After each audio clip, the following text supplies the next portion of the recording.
Tech ટ્યુઝડેમાં તમારું ફરી પાછું સ્વાગત છે. આપણે જ્યારે નાના હતા ત્યારે એક બહુ જ ફેસિનેટિંગ નામ યાદ હતું, છોટા ચેતન. એટલે દરેકને 3D યાદ આવે.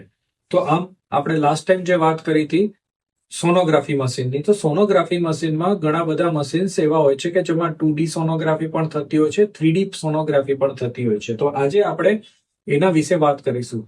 ફોલિક્યુલર મોનિટરિંગ એટલે કે જ્યારે પણ ફોલિકલની સાઇઝ મેજર કરવામાં આવતી હોય, એને ડબલ ડાયમેન્શનમાં મેજર કરવામાં આવે તો એને 2D સોનોગ્રાફી કહેવાય. જ્યારે બહુ જ એડવાન્સ મશીન હોય એમાં અમે 3D સોનોગ્રાફી કરતા હોય છે, જે તમે સ્ક્રીન ઉપર જોઈ શકો છો. એટલે એના દરેક ડાયમેન્શનના લઈ અને એનું વોલ્યુમ છે પ્રોપર એકદમ મેઝરમેન્ટ આપતું હોય છે, જેથી પેશન્ટનો સફળતાનો દર IUI, IVF જ્યારે પણ ફોલિક્યુલર મોનિટરિંગની જરૂર પડે ત્યારે વધારી શકાતો હોય છે. વધુ જાણકારી માટે તમે અમારો સંપર્ક કરી શકો છો.